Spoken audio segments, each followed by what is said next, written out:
Radio Classique, les podcasts de l'info. Radio Classique, Social Éco. Pour mettre vos valeurs en action, la Fondation Caritas France accompagne la création de votre fondation personnelle. Bonjour Christine Quentin. Bonjour Nicolas, bonjour à tous. Social Éco sur Radio Classique avec le quotidien La Croix, direction Montreuil, à l'est de Paris ce matin, pour parler d'une école pas comme les autres, Simplon.co. Elle propose des formations gratuites à l'informatique et au numérique dans le cadre d'une démarche sociale. Oui, Simplon.co s'adresse aux populations sous-représentées dans le monde du développement informatique, c'est-à-dire les filles, les jeunes des quartiers, des zones rurales, les seniors, les chômeurs longue durée, etc. Simplon.co veut rétablir l'équilibre parmi ceux qui maîtrisent cette langue du 21e siècle, la programmation. À la clé, il y a des emplois. La France est en déficit chronique de programmeurs. Il y a aussi la liberté et le progrès.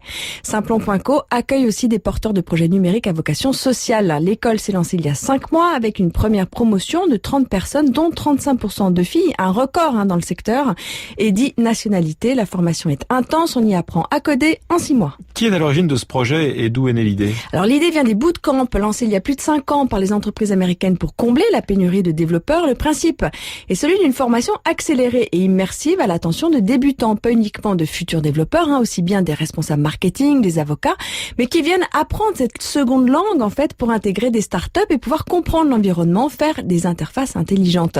Ce sont 2 étudiants du CELSA qui ont parlé de cette idée à leur chargé de cours d'innovation numérique, Frédéric Bardot, lui-même enfant et activiste du web.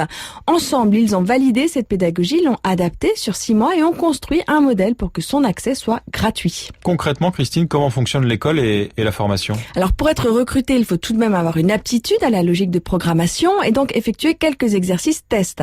Ensuite, c'est un espace très ouvert où chacun partage là où il en est de son projet. Le prof, entre guillemets, développera un point particulier dans la matinée. Puis l'après-midi, c'est du coding collectif et des interventions de personnalités extérieures qui viennent expliciter comment fonctionne leur start-up, faire des pitchs pour présenter des projets, lever des fonds, etc. La formation est gratuite, du coup, comment se finance l'école ? Alors c'est un pur modèle hybride avec du sponsoring d'entreprises dans les télécoms, l'informatique, les assurances, de la vente de prestations, de la formation pour les entreprises, la création de sites web, location d'espace et puis du mécénat. Une association a été créée pour financer une partie des locaux et des bourses pour les élèves. Et enfin, un peu de subvention. À peine lancé, le modèle fonctionne, l'équipe arrive à se payer. Simplon.co a été intégré à la French Tech, lancée par Fleur Pellerin. Depuis janvier, un formateur est détaché auprès d'une quinzaine de jeunes décrocheurs scolaires à Villeneuve-la-Garenne et Simplon.co ne cesse d'être contacté pour déployer son modèle dans d'autres collectivités. Merci Christine, et pour en savoir plus sur cette initiative, rendez-vous sur internet simplon.co, tout simplement.